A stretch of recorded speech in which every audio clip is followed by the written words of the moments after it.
Hello friends, आप सभी का आपके अपने यूट्यूब चैनल सरकारी वैकेंसी न्यूज में स्वागत है। दोस्त, आज की क्लास में हम लोग बात करेंगे आरआरबी एनटीपीसी एग्जाम 6/4/2021 है, जो आज एग्जाम कंडक्ट कराए गए हैं और आज के शिफ्ट 2 के प्रश्न को हम आपके बीच लेकर के आए हैं। तो इन सारी चीज़ों को शुरू करने से पहले क्या क्वेश्चंस पूछे गए हैं, किस तरीके से क्वेश्चन पूछे गए हैं, थोड़ी सी हम लोग जान लेते हैं कि क्या किस तरीके से थी। देखिए, मैथ में जो क्वेश्चन मुझे बात हुई है लोगों से, तो उन लोगों से मुझे जो फीडबैक मिला है उस फीडबैक के मैं आधार पर आपको बता रहा हूं। ठीक है, मैथ में क्वेश्चन जो थे 5 से 6 क्वेश्चंस आपके जो आए थे वो आपके कैलकुलेटिव आए थे और आपके रीजनिंग में भी सेम चीजें थी। 6 से आपके 7 जो है कि कैलकुलेटिव आपके रीजनिंग में भी देखने को मिले हैं, यानी 6 से 7 रीजनिंग में और 5 से 6 मैथ में कैलकुलेटिव क्वेश्चंस देखने को मिले हैं, जैसा कि लोगों ने बताया मुझे।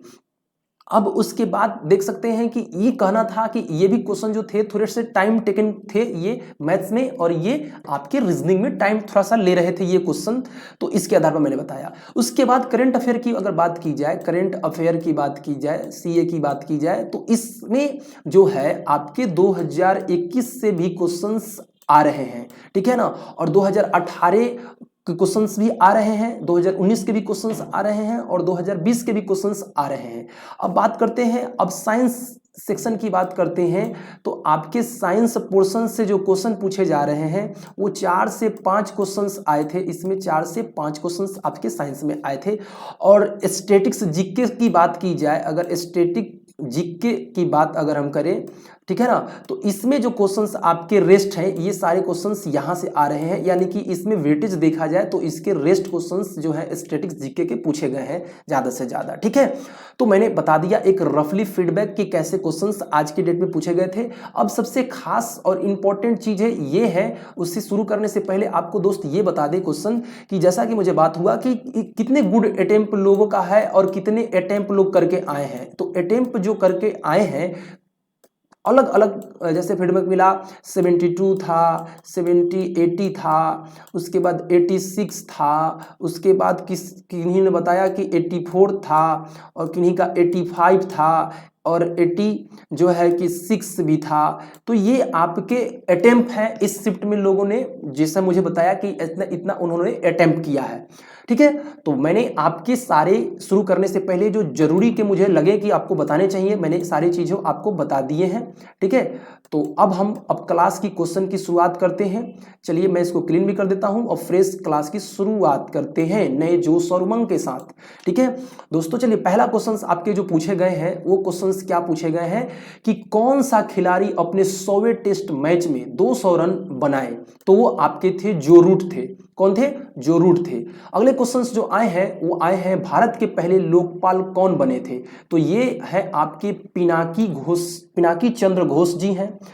अगले क्वेश्चंस आपके पूछे गए हैं कौन सा रोग नेत्रदान कर सकता है, कौन सा रोगी नेत्रदान कर सकता है। देखिए दोस्त, जैसा कि ये क्वेश्चन मिला तो उनको ऑप्शन नहीं था, लेकिन उन्होंने मुझे जैसा बताया कि इसमें थे आपका था, इसमें टिटनेस था, हैजा था, मधुमेह था। तो जहां तक मुझे लगता है कि इसमें जैसे उन्होंने बताया तो मधुमेह और टिटनेस वाले ये एक बहुत ही संक्रामक बीमारी होते हैं, तो ये तो नहीं दान कर सकते हैं। उसमें एक ऑप्शन जो मुझे लगा उनके बताने के अनुसार वो था हैजा।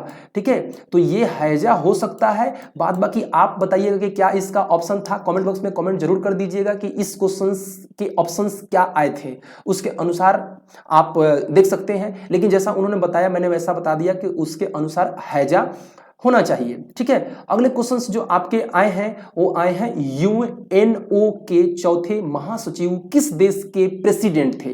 तो ये थे आपके ऑस्ट्रिया के, क्या थे? ऑस्ट्रिया के ये प्रेसिडेंट थे, जो यूएनए के चौथे महासचिव थे वो। ठीक है, अगले क्वेश्चंस जो आए हैं वो आए हैं एनडीसी के अध्यक्ष। एनडीसी के अध्यक्ष कौन है? प्रधानमंत्री। एनडीसी के अध्यक्ष कौन होते हैं? प्रधानमंत्री होते हैं। अगले क्वेश्चंस जो आपके पूछे गए हैं वो पूछे गए हैं इनमें से कौन सा खरीदारी करने पे डायरेक्ट कर देता है, यानी कि इनमें से कौन सा कर खरीदने वाला पे करता है। डेट मीन्स अब जब मार्केट में जाते हैं तो आप कोई सामान खरीदते हैं तो आप कौन से टैक्स देते हैं, तो वो है जीएसटी। और जीएसटी के बारे में सबसे खास बात बता दें कि ये 101वां संविधान संशोधन के द्वारा ये जोड़ा गया है। 101वां संविधान संशोधन करके जीएसटी को लाया गया है। ठीक है, चलिए अगली बात करते हैं हम लोग। कौन सी अधातु रूम टेम्परेचर पे लिक्विड अवस्था में रहती है, तो वो है आपका ब्रोमीन। रूम टेम्परेचर जिसको आप बोलते हैं 25 डिग्री सेल्सियस, ठीक है ना, तो ये आपके इतने पर रूम टेम्परेचर के रूप में ब्रोमीन पाया जाता है। ठीक है, अगले क्वेश्चन जो पूछे गए हैं वो पूछे गए हैं क्षेत्रीय ग्रामीण बैंकों का गठन कब हुआ, ये 1975 में हुआ। कब हुआ, 1975 में हुआ दोस्त। अगले जो क्वेश्चन पूछे गए हैं वो पूछे गए हैं इसरो ने फ्रांस के साथ मिलकर किस चीज पर काम कर रहा है। देखिए दोस्त, इसमें भी थोड़ी सी डाउट ये है, जैसा कि उन्होंने बताया कि उनको ऑप्शन याद नहीं था, लेकिन उन्होंने एक ऑप्शन बताया, मैंने इसको चेक भी किया, तो ये ही अब ये मिलकर के हो रहा है। ठीक है ना, कहने का मेरा मतलब ये है कि आप इसका कमेंट बॉक्स में आपके एग्जैक्ट क्या ऑप्शंस आए थे उसको बता दीजिएगा, लेकिन जैसा कि उन्होंने बताया उसके अनुसार मुझे ये सही लगा। रिमोट सेंसिंग सैटेलाइट फ्रांस के साथ इसरो मिलकर के जो है मिलकर के इस पर काम कर रही है। ठीक है ना, चलिए अब आगे बात करते हैं। दूसरी बात, एक खास बात यहीं से बता दें आपको इसरो के बारे में कि इसरो जो है अपना कोई भी जो चीज जो अंतरिक्ष यान जो लॉन्च करता है वो श्रीहरिकोटा से आंध्र प्रदेश से करता है, और डीआरडीओ जो उसका मुख्यालय दिल्ली में है वो आपका उड़ीसा से करता है। ठीक है, तो ये एक्स्ट्रा इंफॉर्मेशन यहाँ से किसी शिफ्ट में पूछा जा सकता है आपसे कि कहाँ से इसरो जो है कि अंतरिक्ष में जो भी अंतरिक्ष यान है जहाँ से वो भेजती है स्पेस में कोई चीजों को, तो वो आंध्र प्रदेश के श्रीहरिकोटा से। ठीक है, चलिए आगे क्वेश्चंस, अगले क्वेश्चंस क्या पूछे गए हैं। किस शासक का मृत्यु पोलो खेलते समय हो गया था, यानी कुतुबुद्दीन ऐबक का जो है पोलो खेलते समय मृत्यु हो गया था। नेक्स्ट क्वेश्चन जो पूछा गया है दोस्तों, पूछा गया है मसाई जनजाति किस महादेश की जनजाति है, किस महादेश की जनजाति है। तो ये क्वेश्चंस जो आए हैं, सॉरी इसके जो आंसर होंगे ये होंगे अफ्रीका। क्या होंगे, अफ्रीका होंगे। नेक्स्ट क्वेश्चन क्या पूछा गया है दोस्त, ये पूछा गया है टोडा बेटा किस पर्वत की सबसे ऊंची चोटी है, तो ये है नीलगिरी। किसकी है, नीलगिरी। नेक्स्ट क्वेश्चन जो पूछे गए हैं दोस्त वो क्या पूछे गए हैं, राज्यों के हित में कानून किसके तहत बनाया जा सकता है या बनाए जा सकते हैं। ठीक है, तो ये है नीति निर्देशक तत्व डीपीएसपी के तहत। ठीक है, इसके तहत राज्य के हित के लिए कानून बनाए जाते हैं। ठीक है, दूसरी बात इसमें एक एक्स्ट्रा इंफॉर्मेशन आपको दे दे कि नेक्स्ट क्वेश्चन में, नेक्स्ट शिफ्ट में आपके जो अगले जो होंगे एग्जाम उसमें क्वेश्चन पूछे जा सकते हैं, हो सकता है।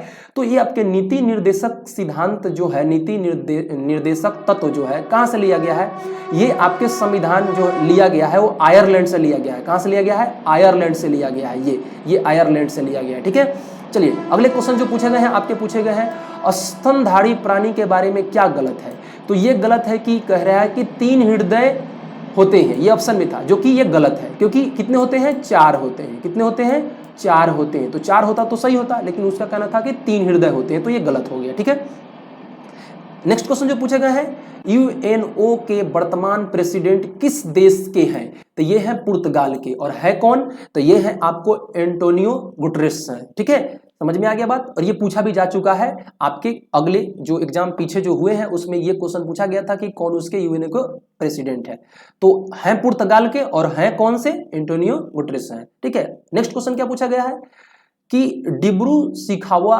बायोस्फीयर रिजर्व कहाँ है, ये असम में है। कहाँ है, असम में है। नेक्स्ट क्वेश्चन जो पूछा गया था बुद्ध या बौद्ध चरित्र किताब के लेखक कौन है, अश्वघोष घोष जी हैं। कौन है, अश्वघोष घोष जी हैं। नेक्स्ट क्वेश्चन जो पूछा गया है आपसे पूछा गया है बैक्टीरिया या सूक्ष्म, यहाँ पे सूक्ष्म थोड़ा सा लिखने में एरर है लेकिन आप समझ जाइए, बैक्टीरिया या सूक्ष्म जीवों को खत्म करने के लिए कौन सी दवाई का उपयोग किया जाता है, तो यह है एंटीबायोटिक। क्या है, एंटीबायोटिक है, इससे जो है ये आपके खत्म किए जाते हैं। दूसरा एक इसी में ऑप्शन जैसा मेरे पूछने के बाद दोस्तों ने बताया जो जिनका एग्जाम था, उन्होंने कहा कि एक इसके साथ ऑप्शन एक और भी था, एनाल्जेसिक था। तो एनाल्जेसिक भी होता तो भी नहीं होता, क्योंकि एनाल्जेसिक का जो प्रयोग होता है वो पेन किलर के रूप में होता है, दर्द के रूप में किया जाता है। तो इसका एंटीबायोटिक होगा और 2 ऑप्शन उनको याद नहीं था, तो जो बताए उनके अनुसार इसका आंसर ये सही है। ठीक है, चलिए नेक्स्ट क्वेश्चन कौन सा पूछा गया था, पहला ब्राउजर कौन था। ये भी क्वेश्चंस के ऑप्शन के अकॉर्डिंग हो सकते हैं, लेकिन उन्होंने जैसा ऑप्शन बताया उसके अनुसार मोसेक ही होंगे। ठीक है, ये इसके सही जवाब होंगे, तो ये ऑप्शन पे डिपेंड करता है कि ये क्या थे। ठीक है, तो उसके अनुसार से जो उन्होंने बताया कि जो उनको याद था उसके अनुसार इसका आंसर मोसेक होगा। लेकिन आप इस क्वेश्चन का भी कमेंट बॉक्स में कमेंट करके आप बताइएगा कि कौन कौन से इसके एग्जैक्ट ऑप्शंस आए थे एग्जाम में। ठीक है, चलिए नेक्स्ट क्वेश्चन क्या पूछे गए थे, दिसंबर 2020 तक ऑस्ट्रेलिया के प्रधानमंत्री कौन है। स्कॉट मॉरिसन है। कौन है, स्कॉट मॉरिसन है। तो कहने का मतलब मैंने 20 क्वेश्चन आपके लिए लिया है, मुझे जितना क्वेश्चंस मिले हैं मैंने वो सारे क्वेश्चंस आपके लिए ले लिए हैं। और कहने का मेरा ये है तर्क कि अगर आपका आगे एग्जाम है तो प्लीज आप भी व्हाट्सएप नंबर जो आपको स्लाइड पर दिख रहे हैं, इस व्हाट्सएप नंबर पे आप अपने क्वेश्चंस जो आपके शिफ्ट में क्वेश्चंस हुए हैं उसको आप जरूर सेंड कर दीजिएगा, ताकि अगले जिनका भाई का एग्जाम है उनको फायदा मिल सके। और जैसा उन्होंने मुझे दिया तो आपके लिए मैंने वीडियो बनाया, जैसे आप देंगे तो किसी आगे आने वाले भाई के लिए कुछ अच्छे हो सकते हैं, तो जरूर आप सेंड करिएगा प्लीज। और अगर आपको ये सेशन अच्छा लगा, मेरा मेहनत अच्छा लगा दोस्तों, क्योंकि इतना मेहनत करके आप लोग के लिए पीडीएफ के साथ तैयार किया जाता है, तुरंत एग्जाम होता है तुरंत आपके लिए अपलोड किया जाता है, तो अगर अच्छा लगा तो आप चैनल को सब्सक्राइब कर लीजिए। आपके सरकारी से रिगार्डिंग जितने भी छोटी से छोटी इंफॉर्मेशन होती है अपलोड की जाती है, और आपके लिए जितने भी एग्जाम होते हैं उसके क्वेश्चंस प्रोवाइड कराए जाते हैं। तो हर एक छोटी से छोटी खबर आपको अपडेट इस चैनल के माध्यम से कराई जाती रहती है, तो आप इसको सब्सक्राइब कर लें, दोस्तों के बीच में शेयर कर दें, लाइक कर दें। Thank you for watching, love you guys.